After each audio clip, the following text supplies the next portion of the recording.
I don't know if anyone else has really given this much thought, but I find it very interesting that when you go into a pet store and they have a bunch of betta fish, that they're all differently priced. Now, obviously, there can be a lot of different reasons for that, but I felt like this needed to be investigated. So let's go investigate. Now, I had to be kind of discreet when I was filming because these stores don't really like you filming, especially the betta fish, because a lot of people will expose them for not really taking care of them properly since they're already being sold in cups. So I figured I would just do a voiceover. This way, here I can also have all my thoughts together and really give my opinion about why these betta fish may be priced differently. So, of course, something to note is that they do give a chart of the different prices for the betta fish. And the pricing difference is quite drastic. I mean, the cheapest betta fish is $3.99, and the most expensive they sell here is $19.99. So that's a pretty big price difference, especially for one fish. Now, the way the pricing works at this store is it goes from standard to deluxe to premium to exotic. And exotic is the only one that actually has a description for it, and that is the most expensive. Now, according to the sign, the reason these are $19.99 and considered exotic is because these betta fish meet their strictest standards for colors and patterns, which is understandable. But I'm just curious, does that actually apply? Do all of these betta fish that aren't exotic, are they really any different from these exotic betta fish? So I wanted to go ahead and look at them in order. So I started off just grabbing some of the what they call standard betta fish, which are $3.99. And I will note that a lot of them were females. But of course, in no way were these fish not really nice fish. Of course, they were a little smaller because they're females and maybe not as vibrant because they're females. But I'm just not really sure if a $3.99 betta fish is going to vary that much from an exotic one. Something I was also curious about when looking at all these betta fish was, were the ones that were not exotic, were their containers going to be more dirty? Were they going to not be treated as well as the exotic betta fish because they are priced higher? Thankfully, I don't think that was really the case. I only saw a few that were extra dirty.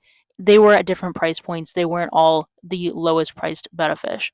Now, something to note when looking at these betta fish is that because of their genetics, it is possible that the cheaper betta fish, the $3.99 betta fish, they may not have the best genetics. That might be part of why they're pricing them so low. A lot of the time you may see these cheaper betta fish, it is possible that because of their genetics, they may get sick more frequently. If you're looking at the lifespan and the life expectancy of these betta fish, it may be shortened just because of the genetics of these betta fish, and that might be part of why they're selling them for so cheap. So then I started looking at the next level, the deluxe betta fish, which they priced at $7.99. And I started noticing a little bit more color, some males, and some different varieties of betta fish as well, but still I wasn't seeing like a huge drastic difference between the cheaper one, the standard betta fish, and the deluxe. These squirrels are staring at me.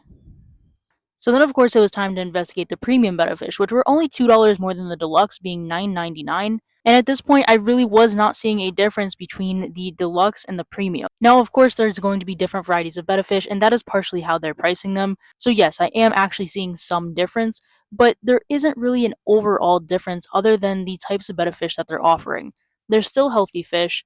They're all betta fish. They're males and females of all different colors and varieties. But I just think it's interesting to know which betta fish they are deeming as worth more. So then, of course, I needed to look at the exotic betta fish.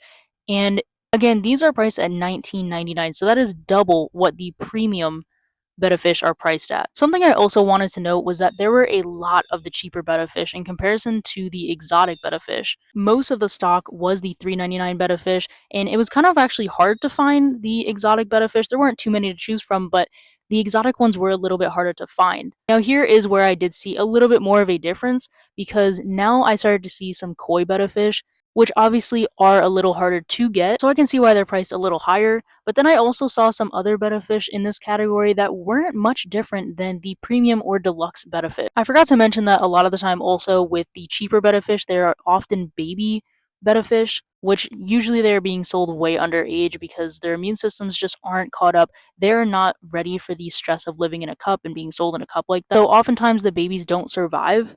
And partially they price them that cheap because they know that if you buy one and it doesn't survive, you're going to go back and get another one because it's only $3, $4. Overall, I do think that there is a difference between the cheapest and most expensive betta fish, but not actually. The only difference is their colors and patterns. And I do know that that is what they said for exotic betta fish, that those are the betta fish that meet their standards for colors and patterns. And I can see that. But what do you guys think? Personally, I love all betta fish. I don't care what color they are, what pattern they are. I just love betta fish. I love how they behave. They're a really great pet. But I thought it needed some investigating to see if they treated them differently, how many of them were in the store, just different variables like that. But comment down below what you think of this investigation. What is your overall takeaway from it?